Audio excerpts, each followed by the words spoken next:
মোম রঙা রাস্তায় খুনসুটি ভাবার আড়িতে সাম্মাস্তানি রোদ আকাশে উঠবে কাল, মনটা খারাপ আর হবে না। অনেক দিনের সেই ভালোবাসা টয় ট্রেন কুয়াশা স্টেশনে থেমে যাবে না। ছুটিতে যায়, ছুটিতে যায়। চলুন যাই সাধারণ মানুষের অভিজ্ঞতা, বেড়ানোর অভিজ্ঞতা কি আছে একবার দেখে নেওয়া যাক।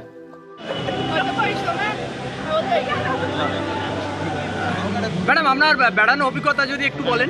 করা যাবে না। বেড়ানোর অভিজ্ঞতা বিভিন্ন জায়গায় বিভিন্ন রকম। পাহাড়ে যখন যাই একরকম অভিজ্ঞতা, দুটো জায়গায় দুরকমভাবে আনন্দ করি। আর এখানে এখন এসেছি নন্দনে, এর অভিজ্ঞতা আলাদা। এখানে বসে থাকলে এমনি মন জুড়িয়ে যায়। আর বেড়ানো মানুষকে টানলেই বাঙালি আরও বেড়ানো প্রিয়। তো বেড়ানোর উপকারিতাও আছে। সবাই বেড়ানোরটাকে উপভোগ করে বেড়ানো দরকার আছে। ম্যাডাম, আপনার বেড়ানো কোনো জায়গায় গিয়েছে সেরকম অভিজ্ঞতা? রিসেন্ট এলাম গ্যাংটক থেকে। আচ্ছা। গ্যাংটকে ভগ্ন এত কিছু নষ্ট করেছে প্রকৃতি, কিন্তু তারপরেও আবার সেজে উঠেছে। আমরা সেটা দেখে এলাম। একটু ধ্বংসাবশেষ রয়েছে, সেগুলো ওভারকাম করে করেই আমরা ঘুরে এসেছি। দিল্লি, গ্যাংটক, সিকিম সাইডটাই করে এসেছি। হ্যাঁ, আপনারা বেড়াতে কোথায় কোথায় গিয়েছেন? দেশের মধ্যেও গেছি, বিদেশের মধ্যেও গেছি। কোথায় বলো তোমরা? তবু আপনার কাশ্মীর বা সিমলা সেরকম কিছু আপনার বেস্ট অভিজ্ঞতা সেরকম দেশের মধ্যে দেশের মধ্যে? কাশ্মীরে কি কি ভালো লেগেছে আপনার? কেন কাশ্মীরটাকে আপনি যাচাই করলেন? ভালো আমার ভীষণ ভালো লেগেছে।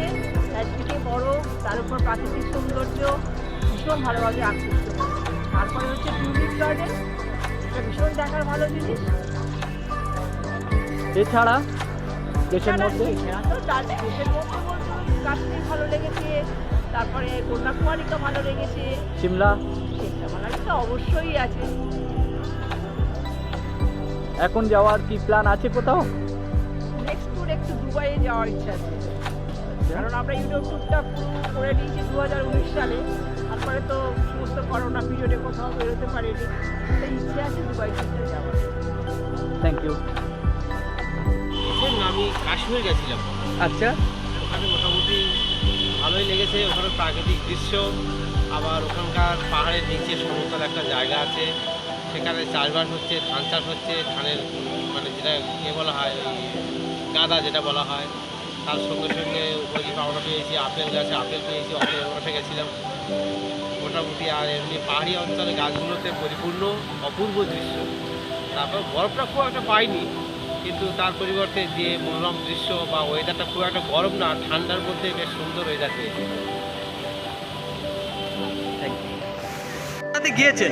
আমি রিসেন্ট পাস্ট লাস্ট ফেব্রুয়ারি মাসে গিয়েছিলাম আসামে। আচ্ছা। আসামে আমার বন্ধুর চা বাগান আছে। আমি জীবনে প্রথম এই চা বাগানে চা বাগানে আমরা গেলাম সরাইঘাট এক্সপ্রেসে করে হাওড়া থেকে, গিয়ে নামলাম কামাখ্যা স্টেশনে। আমার বন্ধু ওখানে আমাদের রিসিভ করবার জন্য দাঁড়িয়েছিল। আমরা চারজন গেছিলাম। কামাখ্যায় নেমে আমরা চলে গেলাম কামাখ্যা মন্দিরে। কামাখ্যা মন্দিরে ওখানে একটা ঘরের ব্যবস্থা করা ছিল। ফ্রেশ হয়ে মন্দির দেখলাম, মন্দির থেকে ভোগ খেলাম, ভোগ খেয়ে গাড়ি করে ওদের বাগানে গেলাম। সেটা কামাখ্যা থেকে ওদের বাগান প্রায় 60 কিলোমিটার। আচ্ছা। হ্যাঁ, ব্রহ্মপুত্র পার হয়ে বাগানে ছিলাম আমরা। বিশাল চা বাগান, এক একটা দুটো চা বাগান আছে। 1020 একর চা বাগান। চা কীভাবে প্রসেস হয় মাঝখানে আমরা কাজিরাঙা যাই। আচ্ছা।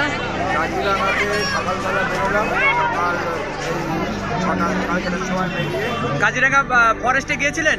বলছি শোনো, কাজিরাঙা ফরেস্টে গেলাম, গিয়ে আমরা পৌঁছলাম তখন বেলা 1:30 2টো। ওরা কাজিরাঙার ফরেস্ট ডিপার্টমেন্ট বললো যে আমাদের পরের যে এন্ট্রিটা বেলা 3টে থেকে শুরু হবে। তা আমরা সেটা বুক করে একটা জিপে করে, হাতে আমার বন্ধু ছিল, গার্ড গেল বন্ধু ও কাজিরাঙা ঢোকার আগে অন দ্য ওয়ে কাজিরাঙা ফরেস্টের বাইরে থেকে দেখি প্রচুর গন্ডার চড়ে বেড়াচ্ছে আর হরিণ চড়ে বেড়াচ্ছে।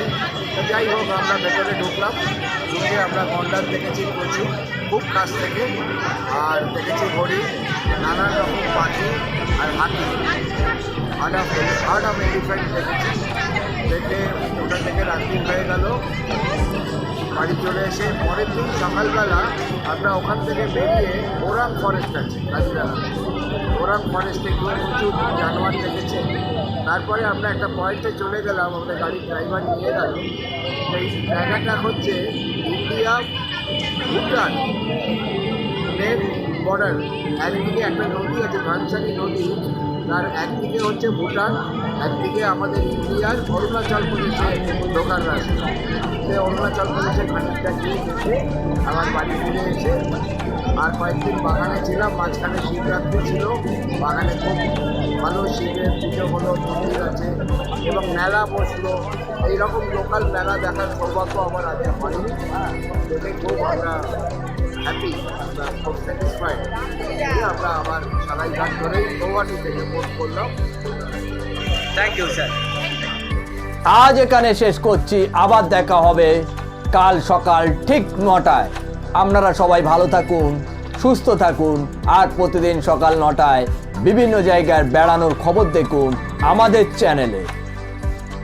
Tata, bye bye.